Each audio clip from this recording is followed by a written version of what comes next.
এমনিতেই শীতে পাচ্ছি না, তার ভিতরে গায়ে ঠান্ডা দিয়ে ফাজলামি মারে। আরে কি হয়েছে? কে তোমার গায়ে ঠান্ডা লাগাইছে? আরে দোলন ভাবি, ঠান্ডা হাতটা আমার গায়ে ঠাইসা ধরছে। এতে তো ঠান্ডা লাগার কথা না। দোলন ভাবি আমাকে যখন ধরে তখন তোমার শরীর গরম হয়ে যায়।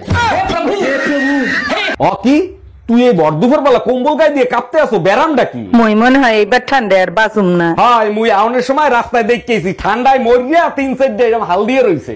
মই গেলাম আমি মোর লাগে একটু দোয়া হইরেন। কি লেগে দোয়া করবো? গোসল হতে যে মহে লিগিয়া।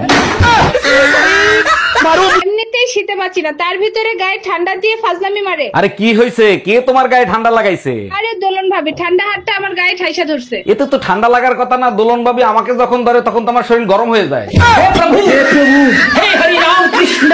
বুকের ব্যথায় আর বাঁচতেছি না, এবার মনে হয় মরেই যাব। তোমারে বলছি না ডাক্তার দেখাও, কথা শোনো। আরে বাবা, ডাক্তার দেখাইছি তো। ডাক্তার দেখে কি বলছে? ডাক্তার বলছে 95% হার্ট ব্লক হয়ে রয়েছে। আমি জানি তো, আর 5% পাশের বাড়ির ভাবিকে দিছো। हम इसका पति है, हमको सिर्फ फांसी का হ্যালো টিকটক কোম্পানি, আমার আইডিটা ফ্রিজ হয়ে রয়েছে, কি করে ঠিক করব?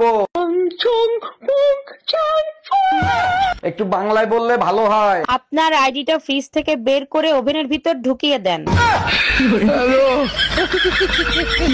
বুকের ব্যথায় আর বাঁচতেছি না, এবার মনে হয় মরেই যাব। তোমারে বলছি না ডাক্তার দেখাও, কথা শোনো। আরে বাবা, ডাক্তার দেখাইছি তো। ডাক্তার দেখে কি বলছে? ডাক্তার বলছে 95% হার্ট ব্লক হয়ে রয়েছে। আমি জানি তো, আর 5% পাশের বাড়ির ভাবিকে দিছো।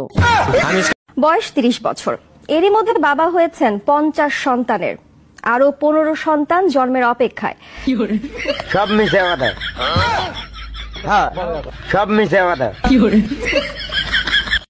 হ্যালো গুগল, ঘুমন্ত বউকে কিভাবে ছুরি দিয়ে মারবো? তুই জানিস না স্বামীর আগে বউ ঘুমায় না? এখন বউয়ের হাত থেকে নিজেকে কিভাবে রক্ষা করব?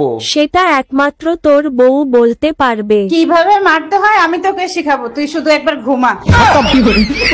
Bye bye, tata, good bye. আরে ভাবি, মন খারাপ কেন? কি হয়েছে? আপনার ভাই রাতে আমার পেটিকোট ছিঁড়ে ফেলাইছে। বলেন কি, তাই নাকি? তা কিভাবে ছিল? রাতে আপনার ভাই খাট থেকে পড়ে গেছিল। বুঝলাম না, খাট থেকে পরে কেমনে পেটিকোট ছিল? অন্ধকারে লুঙ্গি থুয়ে পেটিকোট পরছিল। জানো পাশের বাড়ির ভাবির ভুলে যাওয়ার রোগ হইছে। এর জন্যই আমার এত বড় একটা সর্বনাশ হয়েছে। ভুলে যাওয়ার রোগ ভাবির হইছে, তোমার সর্বনাশ হলো কি করে? ভুলে যাওয়ার রোগ হয়েছে ভালো কথা, তাই বলে সোফায় শুই রেখে ভুলে যাবে? তাই তুমি ভাবির সোফায় কি করতে গেছিলা? Bye bye. জান, একটা কথা বলো তো, তুমি কি আমার ভালোবাসো নাকি বাসো না? সকাল সকাল তোমার কি ভূতি ধরেছে নাকি? কথা ঘুরিয়ে না তো, তুমি আগে শুধু আমার প্রশ্নের উত্তর দাও। এই প্রশ্ন করছো কেন? তুমি জানো না তোমার আমি কত ভালোবাসি? তাহলে তোমার কাছে একটা জিনিস চাবো, নিষেধ করবো না তো? আরে তুমি আগে বললে তো দেখবা, তোমার জন্য আমি আমার জীবন পর্যন্ত দিয়ে দিতে পারি। জান, সামনের ছুটিতে বন্ধুরা সবাই মিলে কক্সবাজার ঘুরতে যাচ্ছে, আমি যাবো। তুমি যদি আমার জীবন আছে তাও আমি হাসতে হাসতে দিয়ে দিতাম। অত যখন বন্ধুদের সাথে ঘুরতে যাওয়া শখ, তাহলে মানে বিয়ে করলে কিসের জন্য? আমি পারি না আর পারি না। এই কি হয়েছে? চুল নিয়ে এত কি গবেষণা করতেছো?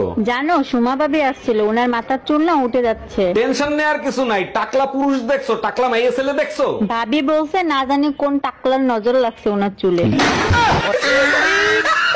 এই একটা জিনিস খেয়াল করছো, পাশের বাড়ির ভাই আর ভাবি এখন আর ঝগড়া করে না। ভাবির বেডরুমের জানলা ঠিক করার পরের থেকেই ঝগড়াঝাটি বন্ধ হয়ে গেছে। বুঝলাম না, জানলার সাথে ঝগড়ার কি সম্পর্ক? আরে বোকা, ভাবির জানলা বাইরের থেকে খোলা যেত। এই তুমি কি করে জানলে বাইরে থেকে খোলা যেত?